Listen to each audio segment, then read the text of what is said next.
നമസ്കാരം. രണ്ടാം ലോക മഹായുദ്ധത്തിലേക്ക് നയിച്ച കാരണങ്ങളെക്കുറിച്ചാണ് നമ്മളിന്ന് സംസാരിക്കുന്നത്. നിങ്ങൾക്കറിയാമോ, ഈ യുദ്ധം പെട്ടെന്നൊരു ദിവസം പൊട്ടിപ്പുറപ്പെട്ട ഒന്നല്ല.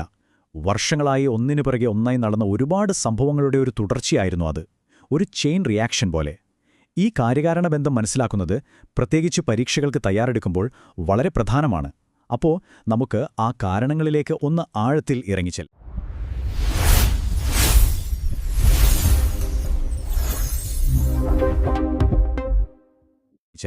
അതെ, ഇവിടെയാണ് ഏറ്റവും പ്രധാനപ്പെട്ട ചോദ്യം വരുന്നത്. സമാധാനത്തിനു വേണ്ടി ഉണ്ടാക്കിയൊരു ഉടമ്പടി എങ്ങനെയാണ് അതിലും ഭീകരമായ മറ്റൊരു യുദ്ധത്തിന് കാരണമാകുന്നത്? വിരോധാഭാസമല്ലേ?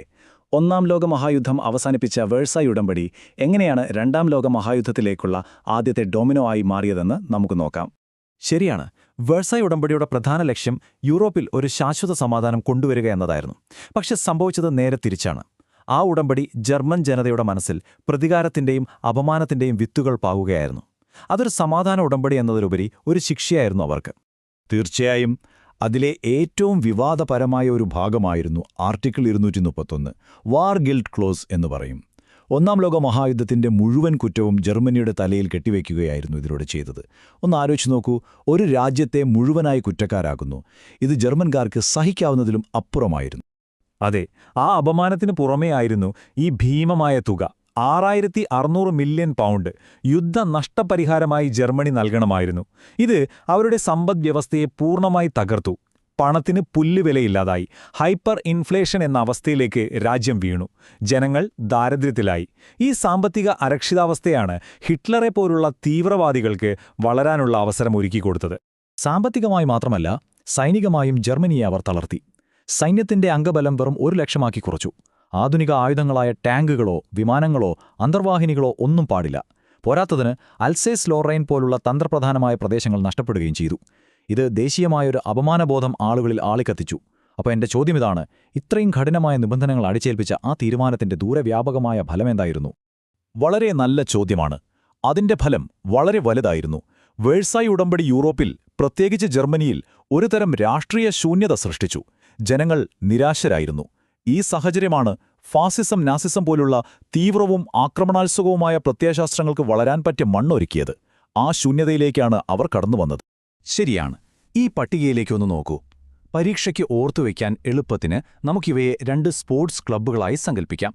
രണ്ടും ഏകാധിപത്യത്തിലും തീവ്ര ദേശീയതയിലും വിശ്വസിക്കുന്നവരാണ്. പക്ഷേ നാസിസം ഒരുപടി കൂടി കടന്നു. അവർ ആര്യൻ വംശീയ മേധാവിത്വം എന്ന ആശയത്തിൽ വിശ്വസിക്കുന്ന ഒരു എക്സ്ക്ലൂസീവ് ക്ലബ്ബായിരുന്നു. ഈ വംശീയതയും ജൂതവിരോധവുമാണ് നാസിസത്തെ കൂടുതൽ അപകടകാരിയും ക്രൂരവുമാക്കിയത്. അപ്പോ ഒരു വശത്ത് ജർമ്മനി ശക്തി പ്രാപിക്കുന്നു, മറുവശത്ത് സഖ്യകക്ഷികൾ എന്തു ചെയ്യുകയായിരുന്നു? അവിടെയാണ് പ്രീണന നയം അഥവാ പോളിസി ഓഫ് അപ്പീസ്മെന്റ് വരുന്നത്. ബ്രിട്ടീഷ് പ്രധാനമന്ത്രിയായിരുന്ന നെവിൽ ചേംബർലൈൻ ആയിരുന്നു ഇതിന്റെ മുഖ്യ പ്രചാരകൻ. ഹിറ്റ്ലർക്ക് ചില വിട്ടുവീഴ്ചകൾ ചെയ്താൽ അയാളെ തൃപ്തിപ്പെടുത്തി ഒരു വലിയ യുദ്ധം ഒഴിവാക്കാമെന്നായിരുന്നു അദ്ദേഹത്തിന്റെ വിശ്വാസം. അതെ, പക്ഷേ ഈ പ്രീണന നയം വെറുമൊരു ഭീരുത്വമായിരുന്നില്ല എന്ന് നമ്മൾ ഓർക്കണം. അതിന് പല കാരണങ്ങളുണ്ടായിരുന്നു. ഒന്നാം ലോക മഹായുദ്ധം വരുത്തിവെച്ച നാശനഷ്ടങ്ങൾ ആരും മറന്നിരുന്നില്ല. ബ്രിട്ടനും ഫ്രാൻസും മറ്റൊരു യുദ്ധത്തിന് സൈനികമായി തയ്യാറായിരുന്നില്ല. പോരാത്തതിന് കമ്മ്യൂണിസത്തെ ആയിരുന്നു അവർ ഹിറ്റ്ലറേക്കാൾ വലിയ ശത്രുവായി കണ്ടിരുന്നത്. ഹിറ്റ്ലറുടെ ആവശ്യങ്ങൾ ന്യായമാണെന്ന് വിശ്വസിച്ചവരുമുണ്ടായിരുന്നു. ഈ നയം മനസ്സിലാക്കാൻ നമുക്കൊരു ചെറിയ ഉദാഹരണം നോക്കാം. നിങ്ങൾ ക്ലാസ്സിലിരിക്കുമ്പോൾ ഒരു ഗുണ്ട വന്ന് നിങ്ങളുടെ പേന ചോദിക്കുന്നു. പ്രശ്നം ഒഴിവാക്കാൻ നിങ്ങളത് കൊടുക്കുന്നു. അതുപോലെ ജർമ്മനി വേഴ്സായ് ഉടമ്പടിയിലെ വ്യവസ്ഥകൾ ലംഘിച്ച് വീണ്ടും ആയുധങ്ങൾ നിർമ്മിക്കാൻ തുടങ്ങിയപ്പോഴും റെയിൻലാൻഡിലേക്ക് സൈന്യത്തെ അയച്ചപ്പോഴും സഖ്യകക്ഷികൾ കണ്ടില്ലെന്ന് നടിച്ചു. അതെ, അവരടങ്ങുമെന്ന് കരുതിയാണ് പേന കൊടുത്തത്. പക്ഷേ സംഭവിച്ചതെന്താ? പേന കിട്ടിയപ്പോൾ ആ ഗുണ്ടയ്ക്ക് കൂടുതൽ ധൈര്യമായി. അതുപോലെ തന്നെയായിരുന്നു ഹിറ്റ്ലറുടെ കാര്യത്തിലും. ഓരോ വിട്ടുവീഴ്ചയും അദ്ദേഹത്തെ തൃപ്തിപ്പെടുത്തുന്നതിനു പകരം കൂടുതൽ ധൈര്യം കൊടുക്കുകയാണ് ചെയ്തത്. അടുത്ത നീക്കത്തിനുള്ള ഒരു പ്രോത്സാഹനമായി അത് മാറി. ഒടുവിൽ ആ ഗുണ്ട നിങ്ങളുടെ മുഴുവൻ ബാഗും ആവശ്യപ്പെടുന്നു. ഇതാണ് 1938 മ്യൂണിക് ഉടമ്പടിയിൽ സംഭവിച്ചത്. യുദ്ധം ഒഴിവാക്കാൻ വേണ്ടി ബ്രിട്ടനും ഫ്രാൻസും ചെക്കോസ്ലോവാക്യയുടെ ഭാഗമായ സുഡറ്റൻലാൻഡ് എന്ന പ്രദേശം ഹിറ്റ്ലർക്ക് വിട്ടുകൊടുത്തു. ചേംബർലൈൻ ലണ്ടനിൽ തിരിച്ചെത്തി നമ്മുടെ കാലത്തെ സമാധാനം എന്ന് പ്രഖ്യാപിച്ചു. പക്ഷേ യഥാർത്ഥത്തിൽ ചരിത്രത്തിന്റെ കണ്ണിൽ മ്യൂണിക്കിലെ ഈ തീരുമാനത്തിന്റെ ദീർഘകാല പ്രത്യാഘാതം എന്തായിരുന്നു? ആ തീരുമാനം ഒരു ദുരന്തമായിരുന്നു. കാരണം അത് ഹിറ്റ്ലറെ തടഞ്ഞില്ല. പകരം അദ്ദേഹത്തിന് കൂടുതൽ ധൈര്യം നൽകി. അതോടെ യുദ്ധത്തിലേക്കുള്ള അവസാന തടസ്സവും നീങ്ങി. അടുത്തത് ചരിത്രത്തിലെ ഏറ്റവും ഞെട്ടിക്കുന്ന ഒരു നയതന്ത്ര നീക്കമായിരുന്നു. പരസ്പരം കൊല്ലാൻ നടക്കുന്ന രണ്ട് ശത്രുക്കൾ കൈകൊടുക്കുന്നു. അതെ, മോളോറ്റോവ്-റിബൻട്രോപ്പ് പാക്ട്. 1939 ഓഗസ്റ്റിൽ ഒപ്പുവെച്ച ഈ കരാർ ലോകത്തെ ശരിക്കും ഞെട്ടിച്ചു കളഞ്ഞു. കാരണം കമ്മ്യൂണിസ്റ്റ് സോവിയറ്റ് യൂണിയനും നാസി ജർമ്മനിയും പ്രത്യയശാസ്ത്രപരമായി ബദ്ധവൈരികളായിരുന്നു. അവർ തമ്മിലൊരു കരാറോ പാശ്ചാത്യ രാജ്യങ്ങൾക്ക് അത് വിശ്വസിക്കാനേ കഴിഞ്ഞില്ല. എന്നാൽ പുറമേ കണ്ട ഈ അനാക്രമണ കരാറിന് ഒരു രഹസ്യമുഖമുണ്ടായിരുന്നു. അതാണ് ഈ രഹസ്യവ്യവസ്ഥ. പോളണ്ടിനെ ആക്രമിക്കുമ്പോൾ പരസ്പരം സഹായിക്കാമെന്നും അതിനുശേഷം പോളണ്ടിനെയും കിഴക്കൻ യൂറോപ്പിനെയും പങ്കിട്ടെടുക്കാമെന്നുമായിരുന്നു ആ രഹസ്യധാരണ. ഇത് ഹിറ്റ്ലർക്ക് പടിഞ്ഞാറ് മാത്രം ശ്രദ്ധ കേന്ദ്രീകരിക്കാൻ അവസരം നൽകി. സ്റ്റാലിനാകട്ടെ തന്റെ സൈന്യത്തെ ശക്തമാക്കാൻ കുറച്ചു സമയം കിട്ടുകയും ചെയ്തു. കിഴക്കൻ അതിർത്തിയിൽ സോവിയറ്റ് യൂണിയൻ ഒരു ഭീഷണിയല്ലെന്ന് ഉറപ്പായതോടെ ഹിറ്റ്ലർക്ക് മുന്നിൽ ഒരു തടസ്സവുമുണ്ടായിരുന്നില്ല. പോളണ്ട് ആക്രമിക്കാൻ പച്ചക്കൊടി കെട്ടിയതുപോലെയായി. കൃത്യം ഒരാഴ്ച കഴിഞ്ഞ് 1939 സെപ്റ്റംബർ 1 ജർമ്മൻ സൈന്യം പോളണ്ടിലേക്ക് ഇരച്ചുകയറി. അതോടെ ചരിത്രത്തിലെ ഏറ്റവും രക്തരൂക്ഷിതമായ ആ യുദ്ധത്തിന് ഔദ്യോഗികമായി തുടക്കമായി. അപ്പോ നമുക്കിതൊന്ന് ചുരുക്കി പറയാം. ഓരോ സംഭവം അടുത്തതിലേക്ക് എങ്ങനെ നയിച്ചു എന്ന് നോക്കൂ. ഒന്നാമത്, വേഴ്സായ് ഉടമ്പടിയിലെ കടുത്ത വ്യവസ്ഥകൾ. അത് ജർമ്മനിയിൽ നാസിസത്തിന് വളരാൻ അവസരമൊരുക്കി. നാസിസത്തിന്റെ വളർച്ച കണ്ട് ഭയന്ന സഖ്യകക്ഷികൾ പ്രീണന നയം സ്വീകരിച്ചു. ആ നയം പരാജയപ്പെട്ടപ്പോൾ നാസി സോവിയറ്റ് ഉടമ്പടി യുദ്ധത്തിന് കളമൊരുക്കി. ഒടുവിൽ പോളണ്ട് അധിനിവേശം ആ ഡോമിനോകളെല്ലാം ഒരുമിച്ച് വീഴ്ത്തി ലോകത്തെ ഒരു മഹായുദ്ധത്തിലേക്ക് തള്ളിവിട്ടു. ഈ വിശകലനം ഇവിടെ അവസാനിപ്പിക്കുമ്പോൾ ഒരു പ്രധാന ചോദ്യം ബാക്കിയാവുന്നു. രണ്ടാം ലോക മഹായുദ്ധം എന്നത് നയതന്ത്രപരമായ ചില പിഴവുകൾ കാരണം സംഭവിച്ച ഒരു ദുരന്തമായിരുന്നോ, അതോ ഒന്നാം ലോക മഹായുദ്ധത്തിന് ശേഷമുണ്ടാക്കിയ തെറ്റായ ഒരു സമാധാന ഉടമ്പടിയുടെ അനിവാര്യമായൊരു പ്രത്യാഘാതമായിരുന്നു? ഇതൊരു പ്രധാനപ്പെട്ട ചോദ്യമാണ്. ഇതിനെക്കുറിച്ച് നിങ്ങൾ തീർച്ചയായും ചിന്തിക്കണം. അടുത്ത ഭാഗവുമായി വീണ്ടും കാണാം. നന്ദി. രണ്ടാം ലോക മഹായുദ്ധം. ഈ വാക്ക് കേൾക്കുമ്പോൾ നിങ്ങളുടെ മനസ്സിലേക്ക് എന്താ വരുന്നത്? ചിലപ്പോ ഹിറ്റ്ലർ ആയിരിക്കും, അല്ലെങ്കിൽ ആറ്റം ബോംബർ, അല്ലേ? പക്ഷേ ശരിക്കും പറഞ്ഞാൽ അതിനുമപ്പുറം ലോകം മൊത്തത്തിൽ രണ്ടായിട്ട് വിഭജിക്കപ്പെട്ട ഒരു വലിയ പോരാട്ടമായിരുന്നു അത്. അപ്പോൾ ആരായിരുന്നു ഈ രണ്ട് ചേരിയിലുണ്ടായിരുന്നത്? എന്തായിരുന്നു അവരുടെ ലക്ഷ്യങ്ങൾ? വാ, നമുക്കൊന്ന് നോക്കാം. അതെ, അതായത് നമ്മൾ മനസ്സിലാക്കേണ്ട ഒരു കാര്യം, ഇതൊരിക്കലും കുറേ രാജ്യങ്ങൾ തമ്മിൽ പലയിടത്തായി നടന്ന കുറേ യുദ്ധങ്ങൾ മാത്രമായിരുന്നില്ല. അതിലുപരി ലോകം മുഴുവൻ ഒരു ഭാഗം തെരഞ്ഞെടുത്തു. ശരിക്കും പറഞ്ഞാൽ രണ്ട് ആശയങ്ങൾ തമ്മിലുള്ള ഒരു വമ്പൻ പോരാട്ടമായിരുന്നു അത്. അപ്പോ ഈ രണ്ട് സഖ്യങ്ങളെക്കുറിച്ചും നമുക്കൊന്ന് ആഴത്തിൽ മനസ്സിലാക്കിയാലോ? അപ്പോ ഈ ലോകം ഇങ്ങനെ രണ്ടായിട്ട് പിരിഞ്ഞപ്പോ ഓരോ കൂട്ടർക്കും ഭാവിയെക്കുറിച്ച് അവരവരുടേതായ പ്ലാനുകളുണ്ടായിരുന്നു. തീർത്തും വ്യത്യസ്തമായ രണ്ട് കാഴ്ചപ്പാടുകൾ, ഒരിക്കലും ഒരുമിച്ചു പോകാൻ പറ്റാത്തവ. എന്തൊക്കെയായിരുന്നു ആ ലക്ഷ്യങ്ങൾ? നോക്കാം. ശരി, നമുക്കാദ്യം ഈ യുദ്ധം തുടങ്ങിവെച്ചവരെക്കുറിച്ച് സംസാരിക്കാം. അച്ചുതണ്ട് ശക്തികൾ അഥവാ ആക്സിസ് പവേഴ്സ്. ആരായിരുന്നു ഇവർ? എന്തിനു വേണ്ടിയായിരുന്നു ഇവർ പോരാടിയത്? അപ്പോൾ ഈ സഖ്യത്തിന്റെ പ്രധാനികൾ 3 രാജ്യങ്ങളായിരുന്നു. 1 അഡോൾഫ് ഹിറ്റ്ലറുടെ ജർമ്മനി, 2 ബെനിറ്റോ മുസോളിനിയുടെ ഇറ്റലി, പിന്നെ ഏഷ്യയില് സ്വന്തമായൊരു സാമ്രാജ്യം സ്വപ്നം കണ്ട ജപ്പാൻ. വെറുതെ അധികാരം പിടിക്കുക എന്നതിനപ്പുറം ഫാസിസം, അതുപോലെ സൈനിക വാഴ്ച, ഇങ്ങനെയുള്ള കുറച്ച് തീവ്രമായ ആശയങ്ങളായിരുന്നു ഇവരെ ഒരുമിച്ച് നിർത്തിയത്. അവരുടെ ലക്ഷ്യം എന്തായിരുന്നെന്നോ? വളരെ സിമ്പിൾ, പക്ഷേ അത്രത്തോളം തന്നെ ക്രൂരവും. ലോകം പിടിച്ചടക്കുക. കണ്ണിൽ കാണുന്ന രാജ്യങ്ങളെയൊക്കെ ആക്രമിച്ച് സ്വന്തം സാമ്രാജ്യത്തിന്റെ ഭാഗമാക്കണം. അവസാനം ലോകത്തിന്റെ മുഴുവൻ നിയന്ത്രണവും ഇവരുടെ കയ്യിലാകണം. അതായിരുന്നു പ്ലാൻ.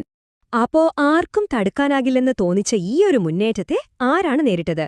ശരി, നമുക്കിനി കഥയുടെ മറുവശത്തേക്ക് പോകാം. അതായത് അച്ചുതണ്ട് ശക്തികളെ തടയാൻ വേണ്ടി ഒരുമിച്ച് സഖ്യകക്ഷികളെക്കുറിച്ച് സംസാരിക്കാം. തുടക്കത്തില് ബ്രിട്ടനും ഫ്രാൻസുമായിരുന്നു ഈ സഖ്യത്തിന് നേതൃത്വം കൊടുത്തത്. പക്ഷേ പിന്നീട് ശരിക്കും പറഞ്ഞാൽ കാഴ്ചപ്പാടുകളിലൊക്കെ ഒരുപാട് വ്യത്യാസമുണ്ടായിട്ടും അമേരിക്കയും സോവിയറ്റ് യൂണിയനും അടക്കമുള്ള ഒരുപാട് രാജ്യങ്ങൾ ഈ ഒരു പൊതുശത്രുവിനെതിരെ ഒന്നിച്ചു. ഇതൊരു പെർഫെക്റ്റ് സഖ്യമൊന്നും അല്ലായിരുന്നു, മറിച്ച് അന്നത്തെ സാഹചര്യത്തിൽ ഒരുമിച്ച് നിൽക്കേണ്ടതൊരു ആവശ്യമായിരുന്നു. അച്ചുതണ്ട് ശക്തികളുടെ ആ സാമ്രാജ്യത്വ മോഹങ്ങൾക്ക് നേരെ വിപരീതമായിരുന്നു ഇവരുടെ ലക്ഷ്യം. അതായത് ഏകാധിപത്യത്തെ തോൽപ്പിക്കുക, ലോകത്ത് സമാധാനം തിരികെ കൊണ്ടുവരിക. ഇതായിരുന്നു അവരുടെ പ്രഖ്യാപിത ലക്ഷ്യം. അപ്പൊ നിങ്ങൾക്ക് മനസ്സിലായില്ലേ? ഇത് വെറുമൊരു യുദ്ധം മാത്രമായിരുന്നില്ല, രണ്ട് ആശയങ്ങൾ തമ്മിലുള്ളൊരു ഏറ്റുമുട്ടലായിരുന്നു. ഒരു കൂട്ടർ ലോകം പിടിച്ചെടുക്കാൻ നോക്കിയപ്പോൾ മറ്റേ കൂട്ടർ അത് തടയാൻ വേണ്ടി പോരാടി. അത്രയുള്ളൂ. ഓക്കെ, ഇപ്പോ ഈ വലിയ ലോകമഹായുദ്ധം എന്ന് കേൾക്കുമ്പോൾ ചിലപ്പോൾ കുറച്ച് കോംപ്ലിക്കേറ്റഡ് ആയി തോന്നാം അല്ലേ? നമുക്കിതിനെ ഒരു ചെറിയ കഥ പോലെ ഒരു സിമ്പിൾ ഉദാഹരണത്തിലൂടെ മനസ്സിലാക്കാൻ ശ്രമിച്ചാലോ? നമുക്ക് അച്ചുതണ്ട് ശക്തികളെ ഒരു ഗ്രാമത്തിലെ കുറച്ച് കൊള്ളക്കാരായി സങ്കൽപ്പിക്കാം. അവരുടെ പണി എന്താണെന്നോ? ചുറ്റുമുള്ളവരുടെ വീടും സ്ഥലവുമൊക്കെ ബലം പ്രയോഗിച്ച് പിടിച്ചെടുക്കുക. അതാണ് അവരുടെ ഒരേയൊരു ലക്ഷ്യം. അപ്പൊ സഖ്യകക്ഷികൾ ആരായിരിക്കും? തീർച്ചയായും ആ ഗ്രാമത്തിലെ കാവൽക്കാർ.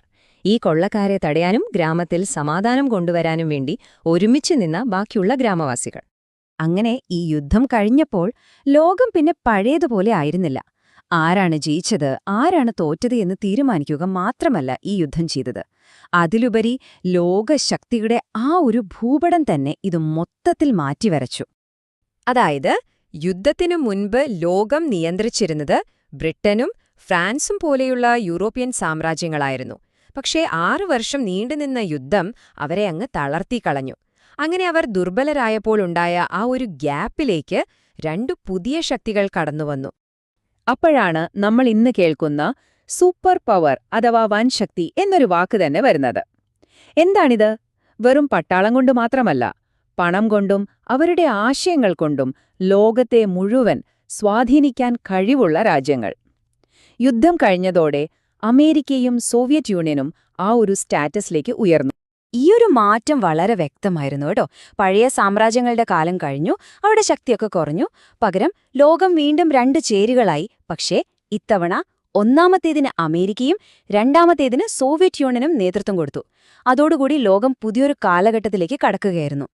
അങ്ങനെ ലോകചരിത്രത്തിലെ ഏറ്റവും വലിയ, ഏറ്റവും രക്തരൂക്ഷിതമായൊരു യുദ്ധം അവസാനിച്ചപ്പോൾ അത് നേരെ തുടക്കമിട്ടത് അടുത്ത 50 വർഷത്തോളം നീണ്ടു നിൽക്കാൻ പോകുന്ന മറ്റൊരു തരം പോരാട്ടത്തിനായിരുന്നു.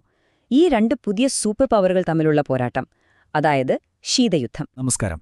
2ാം ലോക മഹായുദ്ധത്തിലെ ഏറ്റവും നിർണായകമായ ചില വഴിത്തിരിവുകളിലേക്കാണ് നമ്മൾ ഇന്ന് കടക്കാൻ പോകുന്നത്.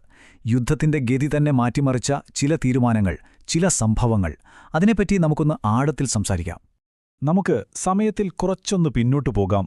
1941ന്റെ മധ്യത്തിലേക്ക്. ആലോചിച്ചു നോക്കൂ. അന്ന് തേർഡ് റീച്ച്, അതായത് ഹിറ്റ്ലറുടെ ജർമ്മനി, അവരുടെ ശക്തിയുടെ പാരമ്യത്തിലായിരുന്നു. ഫ്രാൻസ് വീണു. യൂറോപ്പിൽ മിക്കവാറും എല്ലായിടത്തും അവരുടെ കൊടി പാറുകയാണ്. ശരിക്കും അവർക്കിനിയൊരു തോൽവിയുണ്ടാകില്ല, വിജയം ഉറപ്പാണ് എന്നൊരു ചിന്ത ലോകം മുഴുവൻ പടർന്നു പിടിച്ചൊരു സമയമായിരുന്നു അത്. അപ്പോ സ്വാഭാവികമായും ഒരു ചോദ്യം വരും, അല്ലേ? ഇത്രയും ശക്തരായ, ആർക്കും തോൽപ്പിക്കാൻ കഴിയില്ലെന്ന് ലോകം കരുതിയ ഈ ഒരു ശക്തിയുടെ തകർച്ചയോടെ തുടക്കം എവിടെയായിരുന്നു?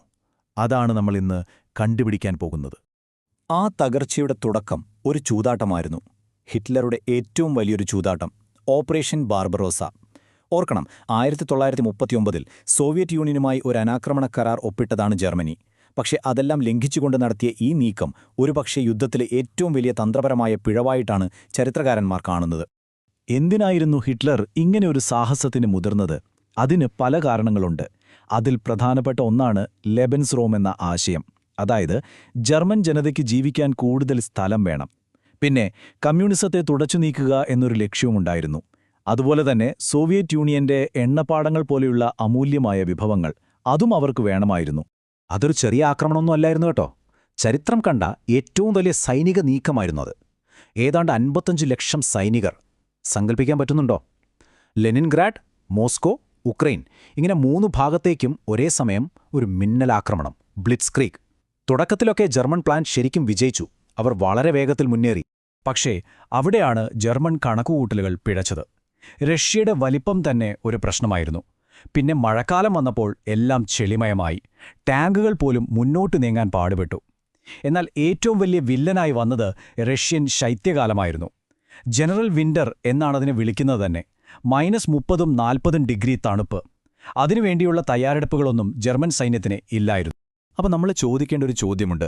ഈയൊരു തീരുമാനത്തിന്റെ ദൂരവ്യാപകമായ ഫലം എന്തായിരുന്നു? വളരെ ലളിതമാണുത്തരം. ജർമ്മനി ഒരു കെണിയിൽപ്പെട്ടു. കിഴക്ക് റഷ്യ, പടിഞ്ഞാറ് ബ്രിട്ടനും മറ്റ് സഖ്യകക്ഷികളും ഒരേ സമയം 2 വൻശക്തികളോട് പോരാടേണ്ടി വരുന്നൊരു സാഹചര്യം. അതവരുടെ വിഭവങ്ങളും മനുഷ്യശക്തിയും കാർന്നു തിന്നാൻ തുടങ്ങി. നോക്കൂ, ജർമ്മനി കിഴക്ക് റഷ്യയിൽ കുടുങ്ങിക്കിടക്കുകയാണ്. ഇതേ സമയത്താണ് ലോകത്തിന്റെ മറ്റു ഭാഗങ്ങളിലും കാര്യങ്ങൾ മാറിമറിയുന്നത്. കിഴക്ക് നിന്നും പടിഞ്ഞാറ് നിന്നും ഒരേ സമയം അടികിട്ടുന്ന ഒരു അവസ്ഥയിലേക്ക് അച്ചുതണ്ട് ശക്തികൾ നീങ്ങുകയായിരുന്നു. ഒരടക്കല്ലിനും ചുറ്റിക്കും ഇടയിൽപ്പെട്ടതുപോലെ. ഓപ്പറേഷൻ ബാർബറോസ എന്ന പിഴവ് ചെന്നവസാനിച്ചത് സ്റ്റാലിൻഗ്രാഡ് എന്ന മഹാദുരന്തത്തിലാണ്. അക്ഷരാർത്ഥത്തിൽ അതൊരു ദുരന്തം തന്നെയായിരുന്നു. ജർമ്മനിയുടെ ഏറ്റവും മികച്ച സൈന്യങ്ങളിൽ ഒന്നായ 6th ആർമി അവിടെ വെച്ച് പൂർണ്ണമായും ഇല്ലാതായി. ആ ഒരൊറ്റ തോൽവിയോടെ ജർമ്മനിയെ ആർക്കും തോൽപ്പിക്കാനാവില്ല എന്ന മിഥ്യാധാരണ തകർന്ന് തരിപ്പണമായി. ഇനി നമുക്ക് യൂറോപ്പിൽ നിന്ന് പസഫിക് സമുദ്രത്തിലേക്ക് വരാം. അവിടെ ജർമ്മനിയുടെ സഖ്യകക്ഷിയായ ജപ്പാന്റെ കാര്യങ്ങൾ എങ്ങനെയായിരുന്നു?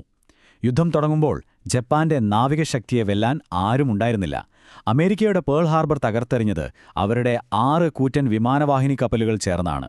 പക്ഷേ ആ മേധാവിത്വത്തിന് അധികം ആയുസ്സുണ്ടായില്ല. വെറും 6 മാസം കഴിഞ്ഞപ്പോൾ 1942 ജൂണിൽ നടന്ന മിഡ്വേ യുദ്ധം എല്ലാം മാറ്റിമറിച്ചു. പേൾ ഹാർബർ ആക്രമണത്തിന് നേതൃത്വം നൽകിയ പരിചയസമ്പന്നരായ 4 വിമാനവാഹിനി കപ്പലുകൾ. ഒറ്റയടിക്ക് അമേരിക്ക അവയെ കടലിൽ താഴ്ത്തി. അതോടെ പസഫിക്കിൽ ജപ്പാന്റെ മുന്നേറ്റം അവസാനിച്ചു. അതൊരു നിർണായകമായ വഴിത്തിരിവായിരുന്നു. ഇപ്പോ ഒന്ന് ആലോചിച്ചു നോക്കൂ. ജർമ്മനിയുടെ ഭൂരിഭാഗം സൈന്യവും കിഴക്ക് റഷ്യയിൽ യുദ്ധം ചെയ്യുകയാണ്. അവർ അവിടെ ദുർബലരായിക്കൊണ്ടിരിക്കുന്നു. സഖ്യകക്ഷികൾക്ക് ഇതിലും നല്ലൊരു അവസരം കിട്ടാനില്ല. യൂറോപ്പിലേക്ക് പടിഞ്ഞാറ് നിന്നൊരു വലിയ ആക്രമണം നടത്താൻ അവർ തീരുമാനിച്ചു. അതാണ് നമ്മൾ ഡി-ഡേ എന്നും ഓപ്പറേഷൻ ഓവർലോഡ് എന്നുമൊക്കെ വിളിക്കുന്ന ചരിത്ര സംഭവം. നാസികൾ കെട്ടിപ്പൊക്കിയ യൂറോപ്പ് എന്ന കോട്ട തകർക്കാനുള്ള തുടക്കമായിരുന്നു അത്.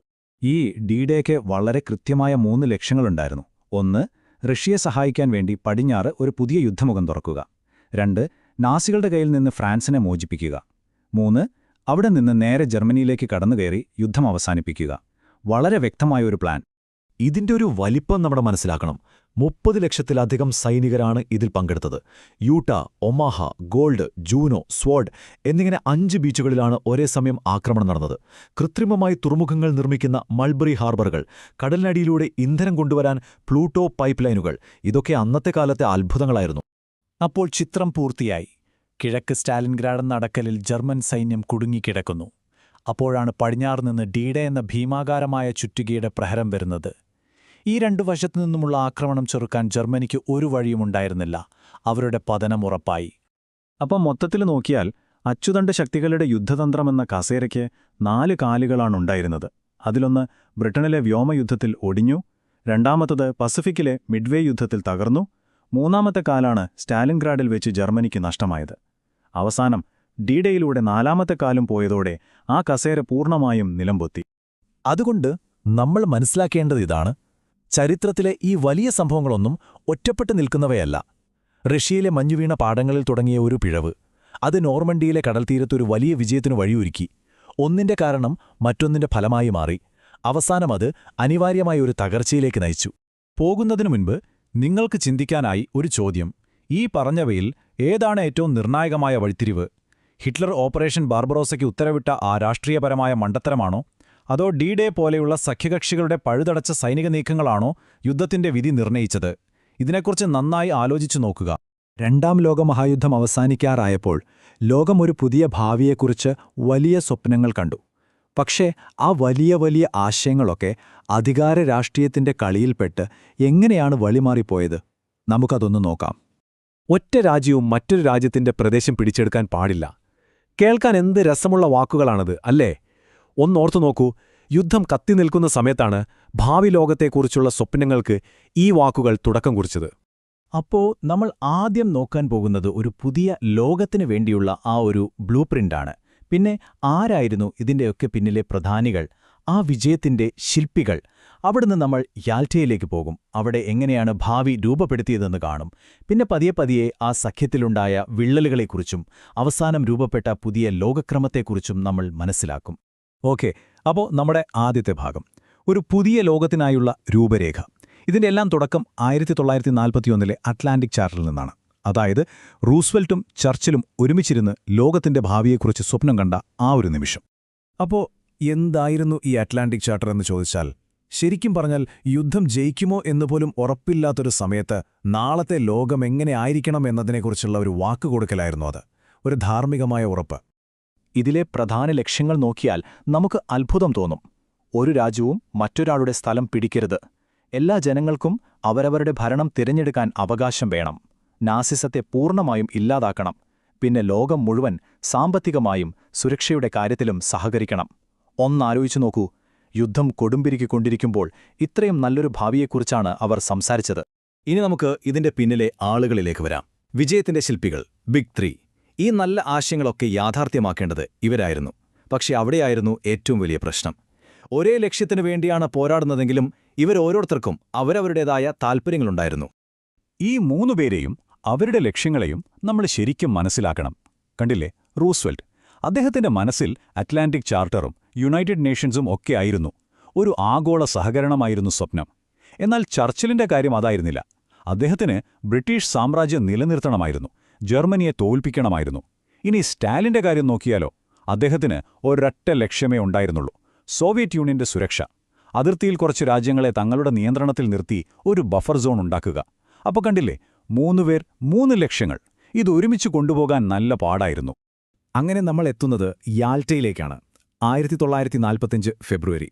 സഖ്യകക്ഷികൾ തമ്മിലുള്ള സഹകരണം അതിന്റെ ഏറ്റവും ഉയർന്ന നിലയിലെത്തിയ ഒരു സമയമായിരുന്നു അത്. ഒരുമിച്ചിരുന്നവർ ഭാവി ലോകത്തെ ശരിക്കും വരച്ചുണ്ടാക്കാൻ തുടങ്ങിയത് ഇവിടെ വെച്ചാണ്. ഇതിനെ മനസ്സിലാക്കാൻ ഒരു ചെറിയ ഉപമയുണ്ട്.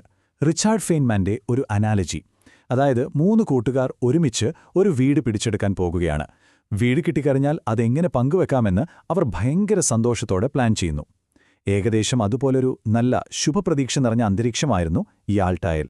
യാൽട്ടയിൽ അവരെടുത്ത തീരുമാനങ്ങൾ നോക്കൂ. 1. പരാജയപ്പെട്ട ലീഗ് ഓഫ് നേഷൻസിന് പകരം ഒരു പുതിയ സംഘടന, യുണൈറ്റഡ് നേഷൻസ്. 2. ജർമ്മനിയെയും ബെർലിനെയും 4 വിഭജിച്ച് ഭരിക്കുക.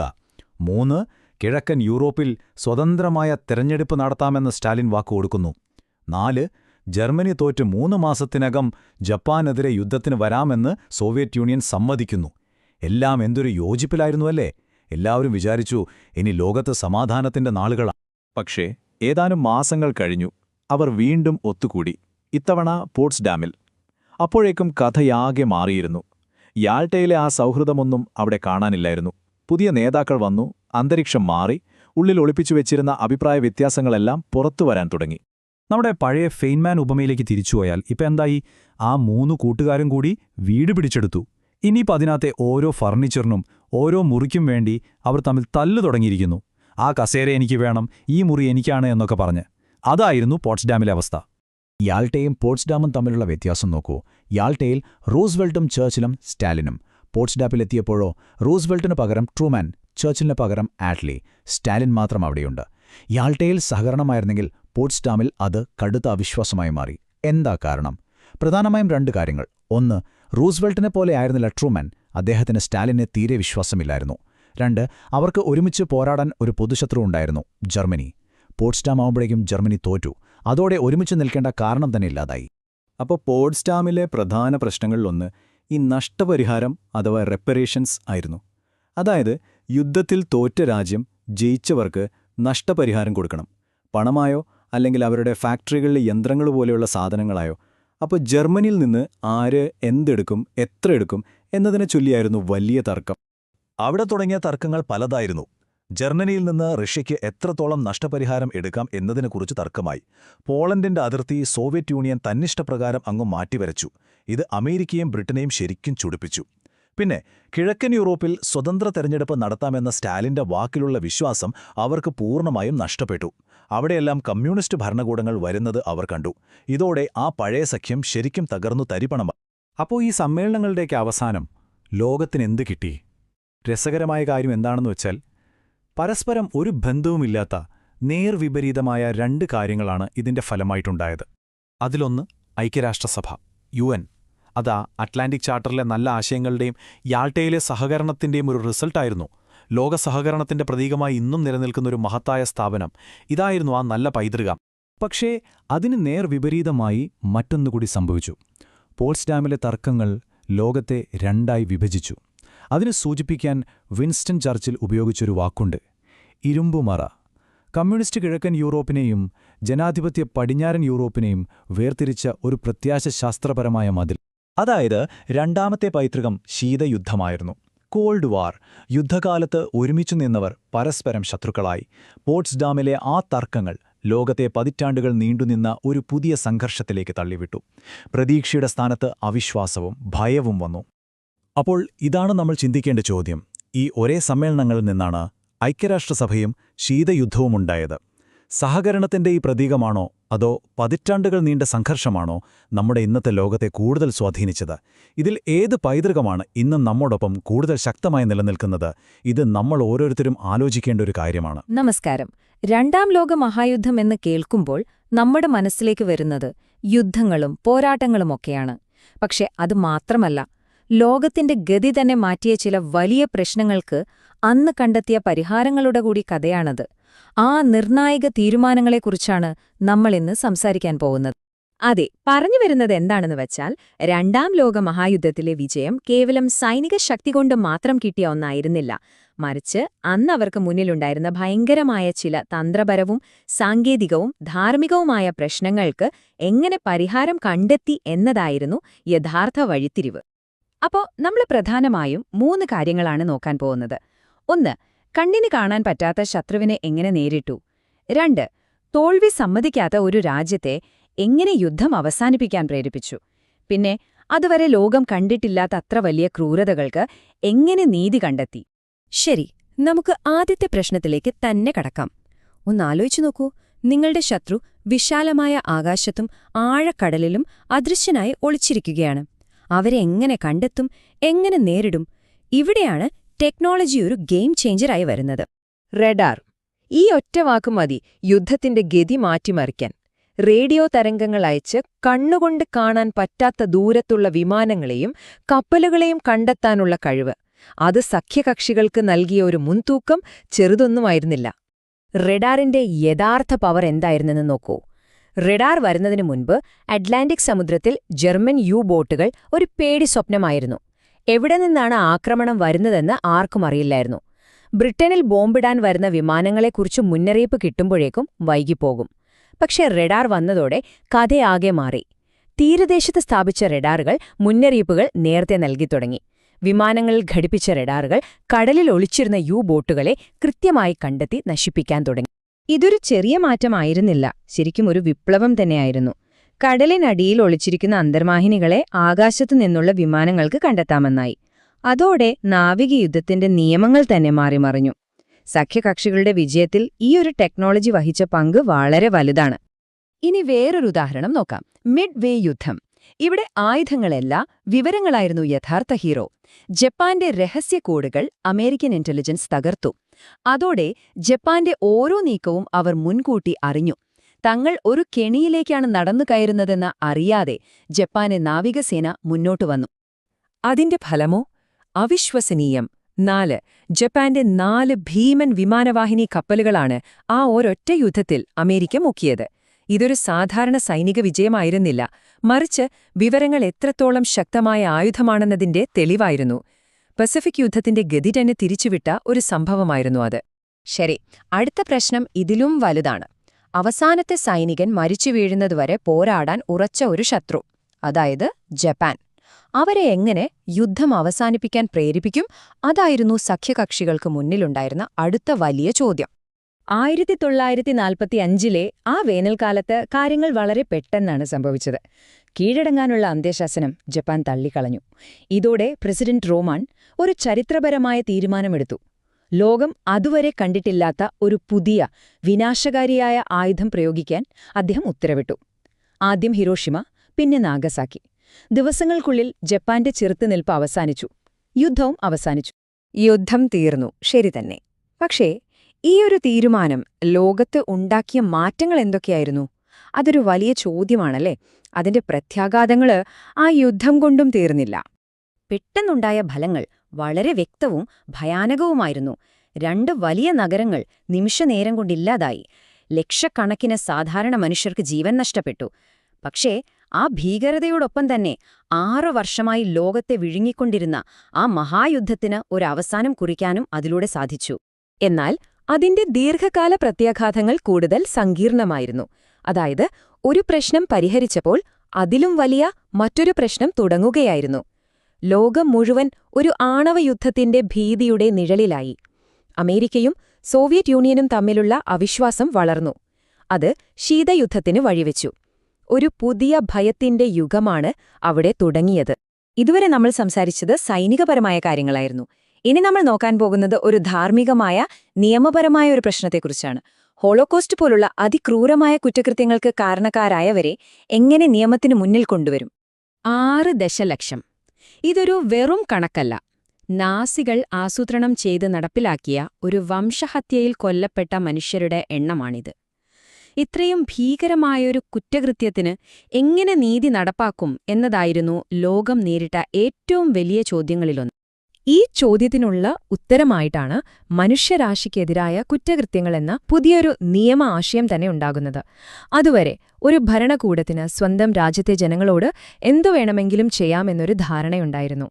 എന്നാൽ ഈ പുതിയ നിയമം വന്നതോടെ അത് മാറി. മനുഷ്യരാശിക്കെതിരായ ക്രൂരതകൾ ഒരു അന്താരാഷ്ട്ര പ്രശ്നമായി ലോകം അംഗീകരിച്ചു. ന്യൂറംബർഗ് വിചാരണ അന്താരാഷ്ട്ര നിയമങ്ങളെ ശരിക്കും മാറ്റിയെഴുതി. പണ്ട് നേതാക്കന്മാർക്ക് എന്തുമാകാം, അവർക്ക് പ്രത്യേക പരിരക്ഷയുണ്ടെന്നൊരു ധാരണയുണ്ടായിരുന്നു. എന്നാൽ ന്യൂറംബർഗ് പറഞ്ഞു, ഇല്ല, അങ്ങനെയല്ല. ഓരോരുത്തരും ചെയ്യുന്ന പ്രവൃത്തിക്ക് ഉത്തരം പറയേണ്ടി വരും. അതുപോലെ ഞാൻ മുകളിൽ നിന്നുള്ള ഉത്തരവനുസരിക്കുക മാത്രമാണ് ചെയ്തത് എന്ന ന്യായീകരണത്തിനും വിലയില്ലാതായി. ഓരോ വ്യക്തിക്കും അവരുടെ പ്രവൃത്തികളിൽ ഉത്തരവാദിത്തമുണ്ടെന്ന് ആ വിചാരണ ലോകത്തോട് ഉറക്കെ പറഞ്ഞു. അപ്പോ നമ്മൾ കണ്ടതുപോലെ റഡാർ എന്ന സാങ്കേതികവിദ്യ മുതൽ ന്യൂറംബർഗ് വിചാരണയിലെ നിയമപരമായ മാറ്റങ്ങൾ വരെ രണ്ടാം ലോകമഹായുദ്ധത്തിലെ ഓരോ പ്രശ്നപരിഹാരങ്ങളും നമ്മൾ ഇന്ന് ജീവിക്കുന്ന ലോകത്തെ രൂപപ്പെടുത്തി. ഇത് നമ്മളെ ഒരു വലിയ ചോദ്യത്തിലേക്ക് എത്തിക്കുന്നു. ഇതുപോലെ നമ്മുടെ നിയമങ്ങളും ചിന്തകളും വീണ്ടും മാറ്റിയെഴുതാൻ നമ്മെ നിർബന്ധിക്കുന്ന അടുത്ത ആഗോള പ്രശ്നം എന്തായിരിക്കും?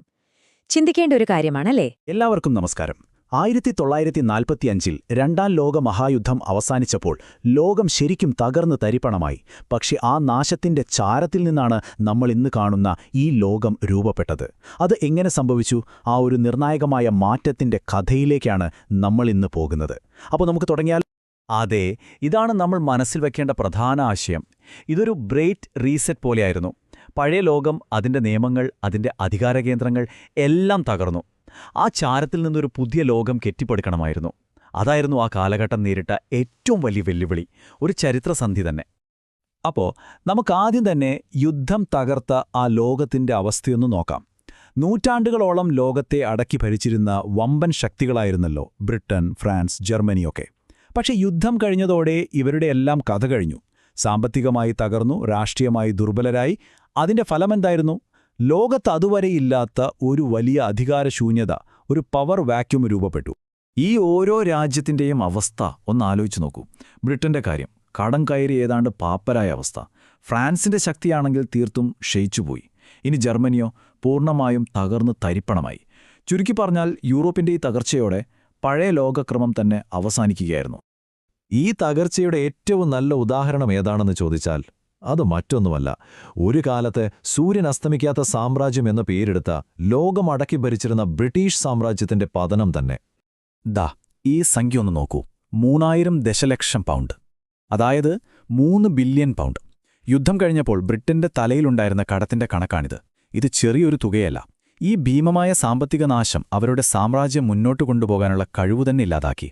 പിടിച്ചു നിൽക്കാൻ വേണ്ടി അവർക്ക് വിദേശത്തുള്ള ആസ്തികൾ വിൽക്കേണ്ടി വന്നു. അമേരിക്കയുടെ സഹായത്തിനായി കൈനീട്ടേണ്ടിയും വന്നു. എന്നാൽ പ്രശ്നം പണം മാത്രമായിരുന്നില്ല കേട്ടോ. ബ്രിട്ടന് രാഷ്ട്രീയമായും മാനസികമായും വലിയ തിരിച്ചടികൾ കിട്ടി. ഏഷ്യയിൽ ജപ്പാനോട് തോറ്റതോടെ ബ്രിട്ടീഷുകാർ അജയരാണ് എന്നൊക്കെയുള്ള ധാരണ തകർന്ന് തരിപ്പണമായി. പോരാത്തതിന് ഇന്ത്യയിലെ ക്വിറ്റ് ഇന്ത്യ മൂവ്മെന്റ് പോലുള്ള സ്വാതന്ത്ര്യ സമരങ്ങൾ ആഭ്യന്തരമായി വലിയ സമ്മർദ്ദമുണ്ടാക്കി. ഇതെല്ലാം കൂടിയായപ്പോൾ ആ വലിയ സാമ്രാജ്യം ഉപേക്ഷിക്കുകയല്ലാതെ ബ്രിട്ടന് വേറെ വഴിയില്ലാതായി. ശരിക്കും പറഞ്ഞാൽ ഈയൊരു ഉപമ ബ്രിട്ടന്റെ അവസ്ഥയെ ഭംഗിയായി വരച്ചു കാട്ടുന്നുണ്ട്. സിംഹം ക്ഷീണിച്ചിരിക്കുന്നു. അതിന്റെ ഊർജ്ജമായ പണവും ആരോഗ്യമായ രാഷ്ട്രീയ സ്വാധീനവും എല്ലാം നഷ്ടപ്പെട്ടു. അപ്പോൾ സ്വാഭാവികമായും നമ്മുടെ മനസ്സിലൊരു ചോദ്യം വരും, അല്ലേ? ലോകത്തിന്റെ നെറുകയിലുണ്ടായ ഈ അധികാരശൂന്യതയുടെ യഥാർത്ഥ പ്രത്യാഘാതം എന്തായിരുന്നു? ആ ചോദ്യത്തിനുള്ള ഉത്തരം വളരെ വ്യക്തമാണ്. നമ്മൾ പറയാറില്ലേ, പ്രകൃതിയിൽ ശൂന്യത നിലനിൽക്കില്ലെന്ന്. അതുപോലെ തന്നെ ബ്രിട്ടനും മറ്റു യൂറോപ്യൻ രാജ്യങ്ങളും ദുർബലരായപ്പോൾ ആ വിടവ് നികത്താൻ തീർത്തും വ്യത്യസ്തരായ 2 പുതിയ വമ്പൻ ശക്തികൾ ലോകവേദിയിലേക്ക് കടന്നുവന്നു. ഈ 2 പുതിയ സൂപ്പർ പവറുകളും തമ്മിൽ ആനയും ആടും പോലെയുള്ള വ്യത്യാസമുണ്ടായിരുന്നു. ഒരു സൈഡിൽ അമേരിക്ക, അതായത് മുതലാളിത്തത്തിന്റെയും ജനാധിപത്യത്തിന്റെയും പതാകവാഹകർ. യുദ്ധം അവരുടെ സമ്പദ്വ്യവസ്ഥയ്ക്ക് ഒരു ബൂസ്റ്റാണ് കൊടുത്തത്. ഇനി മറുഭാഗത്തോ സോവിയറ്റ് യൂണിയൻ, കമ്മ്യൂണിസത്തിന്റെ ഹൃദയഭൂമി. യുദ്ധത്തിൽ വലിയ നാശനഷ്ടങ്ങൾ സഹിക്കേണ്ടി വന്നെങ്കിലും ലോകത്തിലെ ഏറ്റവും വലിയ സൈനിക ശക്തിയായി അവർ മാറി. അപ്പോൾ ഇങ്ങനെ 2 വിരുദ്ധ ധ്രുവങ്ങൾ വന്നാൽ പിന്നെ എന്തുണ്ടാകും? ഒരു സംഘട്ടനം ഉറപ്പായിരുന്നില്ല. 1945 തന്നെ ഈ ശത്രുതയ്ക്ക് ആക്കം കൂട്ടിയ ചില സംഭവങ്ങളുണ്ടായി. നമുക്ക് നോക്കാം. യാൾട്ടയിലും പോട്സ്ഡാമിലും വെച്ച് നടന്ന കോൺഫറൻസുകളിൽ കിഴക്കൻ യൂറോപ്പിന്റെ ഭാവിയെ ചൊല്ലി വലിയ തർക്കങ്ങളുണ്ടായി. പോരാത്തതിന് അമേരിക്ക ഹിരോഷിമയിൽ അണുബോംബിട്ടപ്പോൾ അത് തനിക്കെതിരെയുള്ളൊരു ഭീഷണിയായാണ് സ്റ്റാലിൻ കണ്ടത്. അതോടുകൂടി യുദ്ധകാലത്ത് പേരിനുണ്ടായിരുന്ന ആ സൗഹൃദം പൂർണ്ണമായും തീർന്നു. പകരം കടുത്ത അവിശ്വാസം വന്നു. അപ്പോ വീണ്ടും ആ നിർണായകമായ ചോദ്യത്തിലേക്ക് വരാം. ലോകം ഒരു പ്രതിസന്ധിയുടെ നടുവിലാണ്. പഴയ കളികളും നിയമങ്ങളുമൊക്കെ മാറി. പുതിയ കളിക്കാർക്ക് പരസ്പരം ഒരു തരി പോലും വിശ്വാസമില്ല. ഈയൊരു സാഹചര്യത്തിൽ നിന്ന് ലോകം എങ്ങനെയാണ് ഒരു കരകയറാൻ ശ്രമിച്ചത്? അതിനുള്ളൊരു ശ്രമമായിരുന്നു ഐക്യരാഷ്ട്രസഭയുടെ രൂപീകരണം. ഇതിനു മുൻപുണ്ടായിരുന്ന ലീഗ് ഓഫ് നേഷൻസ് ഒരു വൻ പരാജയമായിരുന്നു എന്നെല്ലാവർക്കും അറിയാലോ. ആ അനുഭവത്തിൽ നിന്ന് പാഠം ഉൾക്കൊണ്ട് ലോക നേതാക്കൾ കൂടുതൽ കരുത്തുള്ള ഒരു പുതിയ അന്താരാഷ്ട്ര സംഘടന ഉണ്ടാക്കാൻ തീരുമാനിച്ചു. അപ്പോ UN എങ്ങനെയാണ് ലീഗ് ഓഫ് നേഷൻസിൽ നിന്ന് വ്യത്യസ്തമായത്? അവർ പഴയ തെറ്റുകളിൽ നിന്ന് ഒരുപാട് കാര്യങ്ങൾ പഠിച്ചിരുന്നു. ഉദാഹരണത്തിന് ലീഗിന്റെ പരാജയത്തിനൊരു പ്രധാന കാരണം അമേരിക്കയെപ്പോലുള്ള വൻ ശക്തികൾ അതിലില്ലാതിരുന്നതാണ്. പക്ഷേ UN-ൽ തുടക്കം മുതലേ അമേരിക്കയും സോവിയറ്റ് യൂണിയനും അംഗങ്ങളായിരുന്നു. അതുപോലെ ഒരു തീരുമാനമെടുക്കാൻ എല്ലാവരും സമ്മതിക്കണമെന്ന പഴയ നിയമം മാറ്റി. വെറുതെ യുദ്ധം തടയുക എന്നതിനപ്പുറം ആരോഗ്യം, വിദ്യാഭ്യാസം, സാമൂഹിക പുരോഗതി ഇതിനെല്ലാം UN പ്രാധാന്യം കൊടുത്തു. ഇതിനെ നമുക്കിങ്ങനെ ഉപമിക്കാം, അല്ലേ? ലീഗ് ഓഫ് നേഷൻസ് എന്ന് പറയുന്നത് ഒരു ഉറപ്പുമില്ലാത്ത ചെറിയൊരു കാവൽപ്പുര പോലെയായിരുന്നു. ഒരു കാറ്റടിച്ചാൽ വീഴും. എന്നാൽ ഐക്യരാഷ്ട്രസഭയെ അവർ പണിതത് ഒരു പുതിയ ബലവത്തായ കോട്ട പോലെയാണ്. ലോകത്തിലെ ഏറ്റവും ശക്തരായ കാവൽക്കാരെ, അതായത് അമേരിക്കയെയും സോവിയറ്റ് യൂണിയനെയും തുടക്കം മുതലേ ആ കോട്ടയ്ക്കുള്ളിൽ നിർത്തിക്കൊണ്ട്. പക്ഷെ ഒരു UN-ഒക്കെ വന്നിട്ടും ലോകത്ത് സമാധാനം വന്നോ?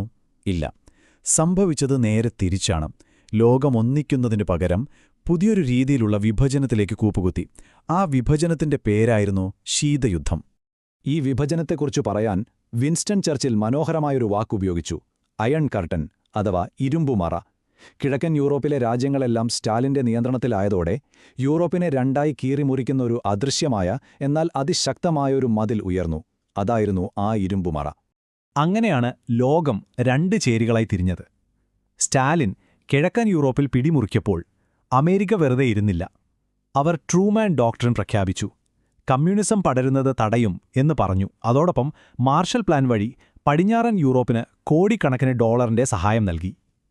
ഒന്നിനു പുറകെ ഒന്നായി വന്ന ഈ പ്രവർത്തനങ്ങളും പ്രതിപ്രവർത്തനങ്ങളും ലോകത്തെ രണ്ട് ബ്ലോക്കുകളായി തിരിച്ച് അതിൽ പൂട്ടിയിട്ടു. അപ്പോൾ വീണ്ടും ഒരു ചോദ്യം: ഈ തീരുമാനങ്ങളുടെയൊക്കെ ഏറ്റവും വലിയ പ്രത്യാഘാതം എന്തായിരുന്നു? ഉത്തരം ഒന്നേയുള്ളൂ: ശീതയുദ്ധം. അതായത് ഒരു കോൾഡ് വാർ. ഏകദേശം 50 വർഷം നീണ്ടുനിന്ന ഒരു പ്രത്യേകതരം യുദ്ധമായിരുന്നത്. അമേരിക്കയും സോവിയറ്റ് യൂണിയനും നേർക്കുനേർ യുദ്ധം ചെയ്തില്ല. പക്ഷേ ലോകത്തിന്റെ പല ഭാഗങ്ങളിലും മറ്റ് രാജ്യങ്ങളെ ഉപയോഗിച്ച് അവർ യുദ്ധം ചെയ്തു. ഇതിനെയാണ് പ്രോക്സി വാർ എന്ന് പറയുന്നത്. അതോടൊപ്പം ഒരു ഭ്രാന്തൻ ആയുധപന്തയവും പ്രത്യേകശാസ്ത്രപരമായ പോരാട്ടങ്ങളും. അങ്ങനെ ലോകം മുഴുവൻ ഒരു യുദ്ധക്കളമായി മാറി. അപ്പോൾ നമുക്ക് ഈ ഒരു ചിന്തയോടുകൂടി അവസാനിപ്പിക്കാം. മറ്റൊരു ലോകമഹായുദ്ധം ഇനി ഉണ്ടാകരുത് എന്ന് കരുതി കെട്ടിപ്പടത്തിയ ഒരു പുതിയ ലോകക്രമം, അതൊടുവിൽ തികച്ചും വ്യത്യസ്തമായ എന്നാൽ അത്ര തന്നെ അപകടകരമായ മറ്റൊരു യുദ്ധത്തിന് കാരണമായി മാറിയോ? ചരിത്രത്തിന്റെ ഏറ്റവും വലിയ വിരോധാഭാസങ്ങളിലൊന്നാണിത്. ഇതിനെക്കുറിച്ച് നിങ്ങൾക്കും ചിന്തിക്കാം. ഈ ചോദ്യം നിങ്ങളുടെ മനസ്സിലുണ്ടാവട്ടെ.